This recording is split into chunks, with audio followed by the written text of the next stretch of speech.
Assalamualaikum warahmatullahi wabarakatuh. Alhamdulillahirrabbilalamin. Allah subhanahu wa ta'ala telah menganugerahkan kepada kita semua petunjuk, kekuatan, sehingga kita bisa bertemu pada majelis yang mulia ini melalui peralatan yang ada, Majelis Taklim Al-Hidayah Bali, yang mudah-mudahan istiqomah dalam terus mempelajari dan mengamalkan Al-Quran Al-Karim serta sunnah Rasulnya. Selawat dan salam mari terus kita sampaikan untuk Rasulullah Sallallahu Alaihi Wasallam.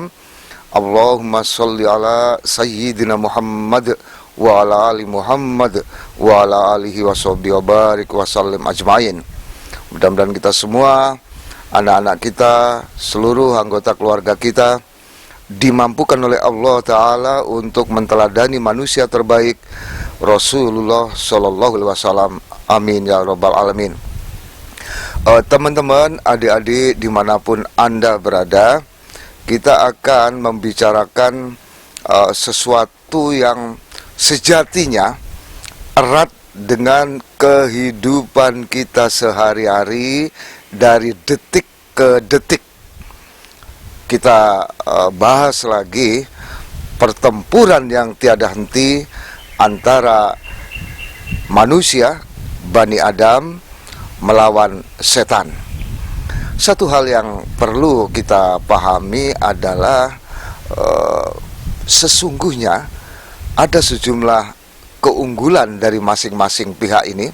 Jadi, kalau kita bicara tentang pertandingan sepak bola misalnya, mungkin antara MU dengan AC Milan umpamanya, maka para komentator akan berusaha mengulas keunggulan dan kelemahan masing-masing tim. Dalam konteks ini apa salahnya kita mempelajari dari perspektif Al-Quran dan hadis keunggulan, kelemahan, pertempuran tiada henti antara setan dan kita manusia. Sungguh ini hal penting ya untuk kita telaah, untuk kita pelajari apa-apa yang disampaikan oleh Allah Ta'ala maupun Rasulnya dalam konteks ini. Mari pertama-tama kita telaah dulu surah Fatir, surat ke-35 ayat 6. Ini tentang misi setan. Bismillahirrahmanirrahim. Sungguh setan itu musuh bagimu, maka perlakukanlah ia sebagai musuh, karena sesungguhnya setan itu hanya mengajak golongannya agar mereka menjadi penghuni neraka yang menyala-nyala. Masya Allah. Allah subhanahu wa ta'ala menegaskan, memerintahkan kepada kita agar memperlakukan setan sebagai musuh. Layaknya sebuah peperangan, tentu kita layak ya menganalisa keunggulan-keunggulan kita dalam bertempur melawan setan ini. Sekaligus kita juga perlu mempelajari kelemahan-kelemahan mereka. Berdasar informasi dari Kitabullah, setan tujuannya tiada lain menjebloskan manusia untuk sama-sama terjun ke neraka dengan api yang menyala-nyala. Begitu penegasan Allah Ta'ala di surat Fatir ayat 6 ini. Target mereka menyengsarakan, membuat menderita, dan super tersiksa nanti kelak di neraka. Teman-teman, adik-adik yang dirahmati oleh Allah Ta'ala, kalau kita bicara tentang dalam tanda kutip keunggulan setan, mari kita lihat betapa tidak selalu mudah manakala kita bertempur melawan personal yang tidak kelihatan. Memang setan ini adalah sifat ya, sifat durhaka, menentang, berbangga-bangga, sombong, ini dendam. Ini adalah sifat setan yang bisa ada pada jin maupun manusia. Karena setan memang minal jinnati wan nas. Setan dalam bentuk jin, nanti kita perhatikan surat Al-A'raf ayat 27. Setan dalam bentuk jin ini, Masya Allah, kita tidak bisa melihat mereka, tapi mereka bisa dengan jelas melihat diri kita. Sementara kita diperintahkan memperlakukan mereka sebagai musuh, bertempur, berperang melawan mereka. Kita perhatikan surat Al-A'raf ayat 27. Bismillahirrahmanirrahim. Wahai anak cucu Adam, janganlah sampai kamu tertipu oleh setan, sebagaimana halnya dia telah mengeluarkan ibu bapakmu dari surga, dengan menanggalkan pakaian keduanya, untuk memperlihatkan aurat keduanya. Sesungguhnya dia dan pengikutnya dapat melihat kamu dari suatu tempat yang kamu tidak bisa melihat mereka. Sesungguhnya kami telah menjadikan setan-setan itu pemimpin bagi orang-orang yang tidak beriman. Mereka dengan leluasa melihat kita, sementara diri kita sebagaimana kita alami lah ya sehari-hari, tidak bisa melihat mereka. Mereka di sini tentu dalam bentuk jamak ya, yang leluasa melihat diri kita dari detik ke detik, menit, jam, dan seterusnya. Masya Allah. Tapi kita tidak perlu berkecil hati. Kenapa? Nanti kita akan bahas beberapa ayat yang mudah-mudahan membesarkan hati kita, mudah-mudahan membuat kita pede, membuat kita percaya diri dalam bertempur melawan mereka. Satu lagi yang nampaknya ini, kalau seseorang berperang misalnya, atau katakanlah berkelahi 1 lawan 4 misalnya, ada kemungkinan yang secara umum ya, yang 4 ini menang. Tapi ya tidak selalulah. Yang jelas, 1 orang setidaknya akan berhadapan dengan 4 setan. Coba kita perhatikan di surat Al-A'raf ayat 17. Bismillahirrahmanirrahim. Kemudian pasti aku akan mendatangi mereka dari depan, dari belakang, dari kanan dan dari kiri mereka, dan engkau tidak akan mendapati kebanyakan mereka bersyukur. Masya Allah, Iblis telah bersumpah sebagaimana disebutkan di Al-A'raf tadi, bahwa mereka akan mengerahkan orang-orangnya, anak buahnya, para setan, untuk mendatangi setiap orang dari depan, dari belakang, dari kanan, dari kiri. Kalau misalnya yang datang itu masing-masing dari satu arah, satu personal, maka setidaknya sudah 4 yang mesti kita hadapi. Minimal ya 4. Bahkan boleh jadi mereka pun akan mengerahkan pasukannya dengan jumlah yang bisa puluhan, ratusan, bahkan ribuan dalam menggempur 1 orang. Kita lihat surat Al-Isra surat 17 ayat 64. Bismillahirrahmanirrahim. Dan perdayakanlah siapa saja di antara mereka yang engkau atau iblis sanggup dengan suaramu yang memukau. Kerahkanlah pasukanmu terhadap mereka yang berkuda dan yang berjalan kaki, dan bersekutulah dengan mereka pada harta dan anak-anak, lalu beri janjilah kepada mereka. Padahal setan itu hanya menjanjikan tipuan belaka kepada mereka. Subhanallah, mereka bisa mengerahkan pasukan 1 batalion atau lebih, yang berkendaraan maupun yang berjalan kaki, mengincar 1 orang. Masya Allah. Ajaklah mereka dengan bisikan berbisamu, bisikan berbisa setan, dalam hal anak-anak, dalam hal harta benda. Bukankah kita semua telah menyaksikan bagaimana orang-orang yang terjebak bujukan setan pada akhirnya melakukan zina, kemudian muncullah anak-anak.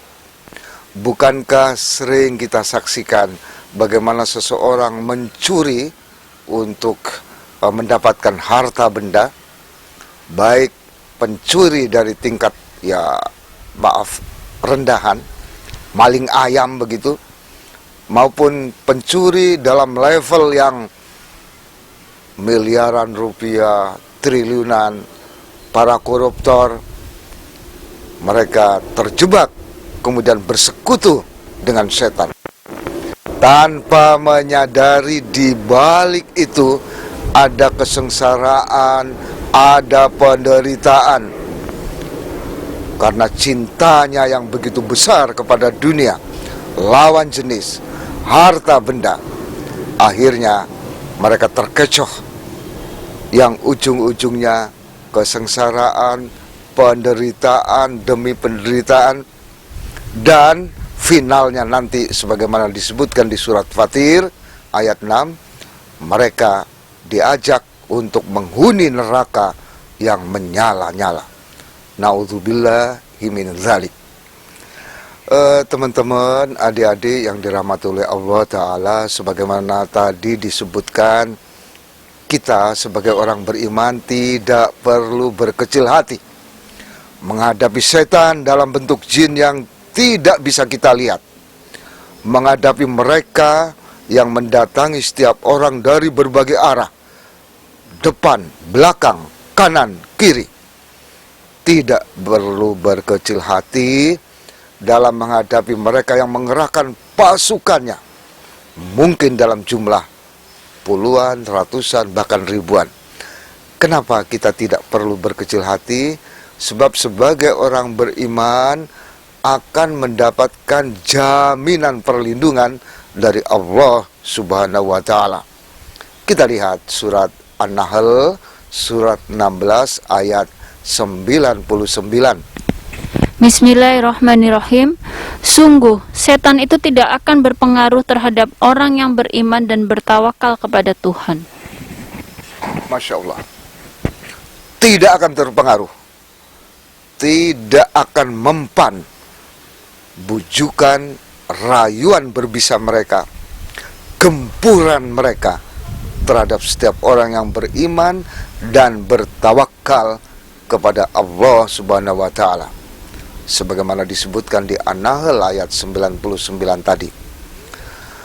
Teman-teman, adik-adik yang dirahmati oleh Allah Ta'ala, kata tawakal yang seakar kata dengan kata takwa ini sungguh perlu kita pahami dan kita amalkan. Tawakal menurut para ulama bermakna bersandar hanya kepada Allah Ta'ala. Tawakal juga bermakna berserah diri secara total kepada Allah Subhanahu wa Ta'ala, seraya hanya bergantung kepadanya, bukan kepada yang lain. Tawakal adalah bagian yang esensial, yang sangat pokok, yang ada pada pribadi-pribadi orang-orang yang beriman. Mudah-mudahan itu ada pada kita semua. Dengan demikian, seseorang yang beriman dan bertawakal kepada Allah, maka tidak sedikit pun bujukan setan ada pengaruhnya. Serangan berbisa mereka tidak akan pernah berpengaruh sedikit pun terhadap orang-orang beriman yang bertawakal kepada Allah Subhanahu wa Ta'ala. Ada sudah dua manakala itu ada pada seseorang beriman, bertawakal, maka dia sangat tangguh. Setan dengan berbagai teknik sebanyak apapun tidak akan bisa mengintervensi, menggoda, dan mengganggu mereka. Apalagi Ya, ini penting, mudah-mudahan sekali lagi ada pada diri kita ya. Kemudian yang ketiga, iman, tawakal. Yang ketiga ini bisa kita temui misalnya di surat Al-Hijr, surat 15, ayat kita baca 39 dan 40. Bismillahirrahmanirrahim. Ia atau iblis berkata, Tuhanku, oleh karena engkau telah memutuskan bahwa aku sesat, aku pasti akan jadikan kejahatan terasa indah bagi mereka di bumi, dan aku akan menyesatkan mereka semuanya, kecuali hamba-hambamu yang terpilih di antara mereka. Satu lagi. Dia Allah berfirman, ini adalah jalan yang lurus menuju kepadaku. Sesungguhnya, kamu atau iblis tidak kuasa atas hamba-hambaku, kecuali mereka yang mengikutimu, yaitu orang yang sesat. Jadi, orang-orang yang lillah semata-mata karena Allah dalam melakukan berbagai kegiatan, yang ikhlas, mukhlisin, orang-orang inilah yang tidak akan mampu setan menggoda mereka. Dan Allah menegaskan di ayat 41-nya, ini adalah jalanku yang lurus. Jadi jalan Allah yang lurus itu adalah jalannya orang-orang yang bersih, tauhidnya, jalannya orang-orang yang ikhlas dalam mengabdi, dalam beribadah kepada Allah Subhanahu wa Ta'ala. Jika itu ada pada diri kita, maka yakinlah setan tidak akan punya pengaruh apapun.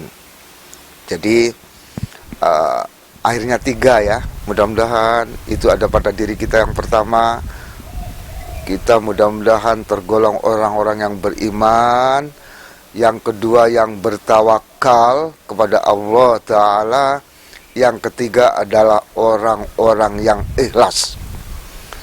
Inilah dalam tanda kutip senjata yang paling baik, senjata terbaik dalam menghadapi rayuan godaan setan yang akan selalu kita hadapi dalam kehidupan kita ini dari detik ke detik sampai bahkan akhir hayat kita, di ujung usia kita, saat-saat sakaratul maut menimpa seseorang. Rasulullah SAW menegaskan setan masih berupaya menggoda. Mudah-mudahan Allah teguhkan tauhid kita terhadap Allah Subhanahu wa Ta'ala. Allah mudahkan diri kita semua berucap la ilaha illallah di ujung usia kita kelak, dan kita tidak tergoda sedikit pun oleh rayuan setan, termasuk manakala diri kita semua mengalami saat-saat sakaratul maut. Teman-teman, adik-adik yang dirahmati oleh Allah Ta'ala, satu hal yang kita bisa lihat di berbagai ayat dalam Al-Quran, bahwa iblis, setan diancam, dijanjikan masuk neraka, termasuk orang-orang yang mengikutinya. Janji Allah itu.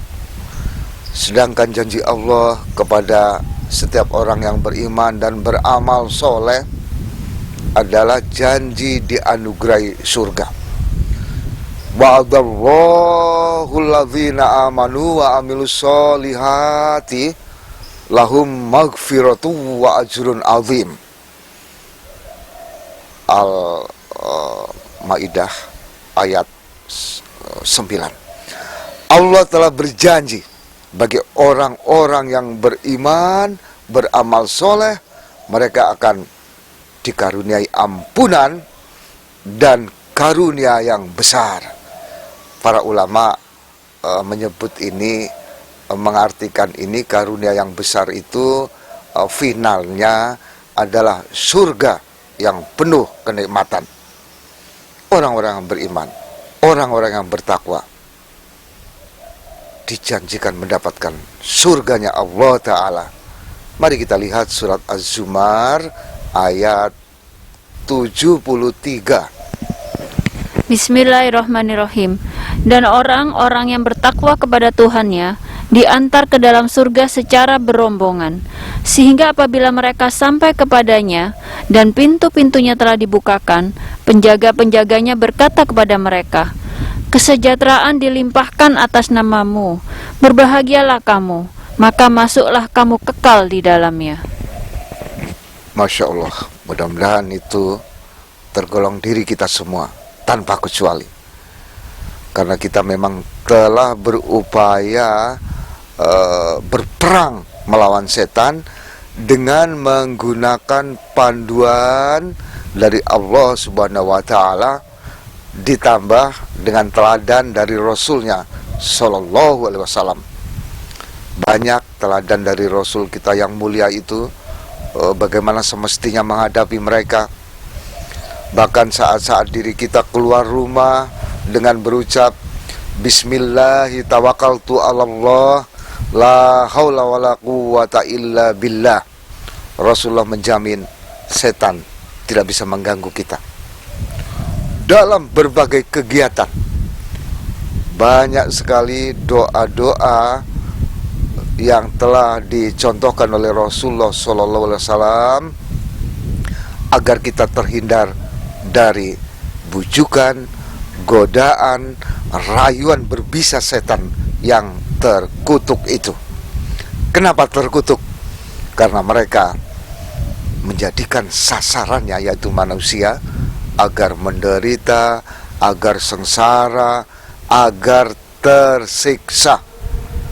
Mudah-mudahan kita senantiasa selalu menyadari betapa sesungguhnya setan akan lemah dalam menghadapi orang-orang yang beriman, orang-orang yang bertawakal kepada Allah Subhanahu wa Ta'ala, dan orang-orang yang ikhlas dalam beribadah, dalam melakukan berbagai aktivitas dengan ikhlas lillah, semata-mata karena Allah Subhanahu wa Ta'ala semata.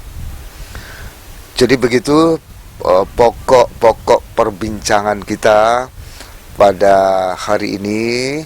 Mudah-mudahan kita selalu bersemangat dan tetap bersemangat dalam beribadah, baik ibadah ini terkait dengan hablum minallah maupun hablum minan nas.